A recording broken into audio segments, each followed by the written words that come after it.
अस्सलाम वालेकुम viewers, welcome to Saira Noori's kitchen. आज मैं अपने किचन में बहुत ही मज़ेदार किस्म की सब्ज़ी लेकर आई हूँ, आलू की भुजिया। आलू एक ऐसी सब्ज़ी है जो छोटे बड़े सब शौक़ से खाते हैं। तो ये जो भुजिया मैं लेकर आई हूँ ये भी बहुत मज़े की है और सब शौक़ से खाएंगे। तो व्यूवर्स, अगर आप मेरे चैनल पर नए हैं तो मेरे चैनल को सब्सक्राइब कर दें, वीडियो को लाइक और शेयर ज़रूर कर दें। तो आलू की भुजिया बहुत ही मज़े की एक रेसिपी है। तो व्यूवर्स, आप वीडियो को एंड तक देखिएगा क्योंकि मैंने इसमें एक ऐसा सीक्रेट इंग्रेडिएंट भी इस्तेमाल किया है जो आपको एंड में जाके बताऊंगी। तो यहाँ मैंने एक टमाटर और एक प्याज लेकर उसको चॉप कर लिया है। 4 से 5 अदद मैंने आलू ले लिए हैं और उन आलूओं को भी मैंने क्यूब्स की शक्ल में कट कर लिया है। मैंने एक कढ़ाई को मीडियम फ्लेम पर रखा है और उसमें आधा कप मैंने ऑयल डाला है। ऑयल को हम गर्म होने देंगे। जब ऑयल गर्म हो जाएगा तो इसमें हम 1 टीस्पून ज़ीरा डाल देंगे। साबित ज़ीरा डालने के बाद हम इसमें फ़ौरन ही प्याज डाल देंगे क्योंकि ज़ीरा ऑयल में फ़ौरन फ्राई होने लग जाता है। तो प्याज और ज़ीरे को हम एक साथ ही ऑयल में फ्राई करेंगे 1 मिनट के लिए।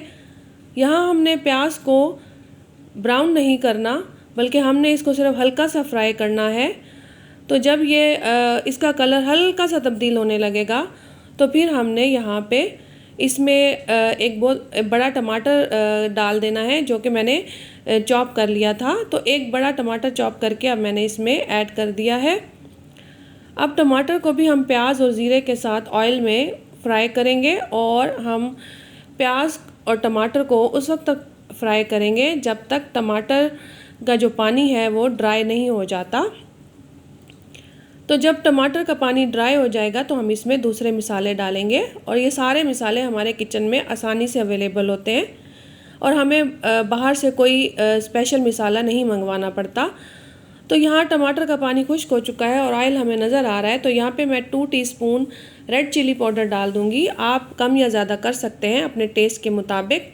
और अब मैं इसमें 1 टीस्पून नमक डाल दूँगी। आप नमक भी हस्ब ज़रूरत ले सकते हैं। 1 टीस्पून मैंने इसमें हल्दी डाल दी है और 1 टीस्पून ही मैंने इसमें खुश्क धनिया पाउडर का डाल दिया है। ये तमाम मसाले डालने के बाद अब इन तमाम मसालों को भी हम थोड़ी देर के लिए प्याज और टमाटरों के साथ फ्राई कर लेंगे। तो अगर आपके इस पॉइंट पर मसाला जलने लगे तो इसमें थोड़ा सा पानी भी डाल सकते हैं। तो अब टमाटर का पानी खुश्क हो गया तो मैंने इसमें चॉप्ड पोटैटोज़ डाल दिए हैं जो मैंने क्यूब की शक्ल में डाले थे और बहुत बारीक करके डाले थे। तो अब इसको आलूओं को भी हम फ्राई कर लेंगे थोड़ी देर के लिए। हमने सिर्फ इसको 1 मिनट के लिए ही फ्राई करना है। और जब आलू अच्छी तरह से फ्राई हो जाएंगे और टमाटर प्याज और सारे मसाले जो हैं वो आलूओं में अब्ज़ॉर्ब हो जाएंगे तो यहाँ पर मैंने 3 से 4 सब्ज़ मिर्चें ले ली थी और उनको भी मैंने बारीक बारीक चॉप कर लिया था, वो डाल दिया है और उनको अच्छी तरह से मिक्स कर दिया है। तो इस पॉइंट पर मैंने यहाँ पर 1 टीस्पून अचार मसाला भी डाला था जो कि हमारा सीक्रेट इंग्रेडिएंट है जिससे हमारे आलू की भुजिया का टेस्ट और अच्छा हो जाएगा। और यहाँ पे फिर मैंने इसमें 3 से 4 टेबलस्पून पानी डाल के कवर कर दिया है 10 मिनट के लिए लो फ्लेम पर। अब हम इसे लो फ्लेम पर पकने देंगे। 5 मिनट के बाद मैंने इसको चेक करना है। आपने भी 5 मिनट के बाद चेक करना है कि कहीं हमारे आलू जल ना जाए। तो 5 मिनट बाद मैंने चेक किया है तो ये आलू जो है वो आधे गल चुके हैं। तो यहाँ पर मैं थोड़ा सा और पानी डालूँगी। आपको भी अगर ज़रूरत हो तो थोड़ा सा पानी 3-4 टेबलस्पून डाल दें और इसको मज़ीद 5 मिनट के लिए कवर कर दें। तो टोटल 10 मिनट के बाद जब मैंने ढक्कन खोला है तो हमारे आलू की भुजिया यहाँ पे बिल्कुल तैयार है। और व्यूवर्स, ये बहुत ही मज़े की चटपटी अचारी सी आलू की भुजिया है जो नाश्ते में और ब्रंच में और लंच में आप बना सकते हैं और इसको गरम गरम रोटी के साथ सर्व करें।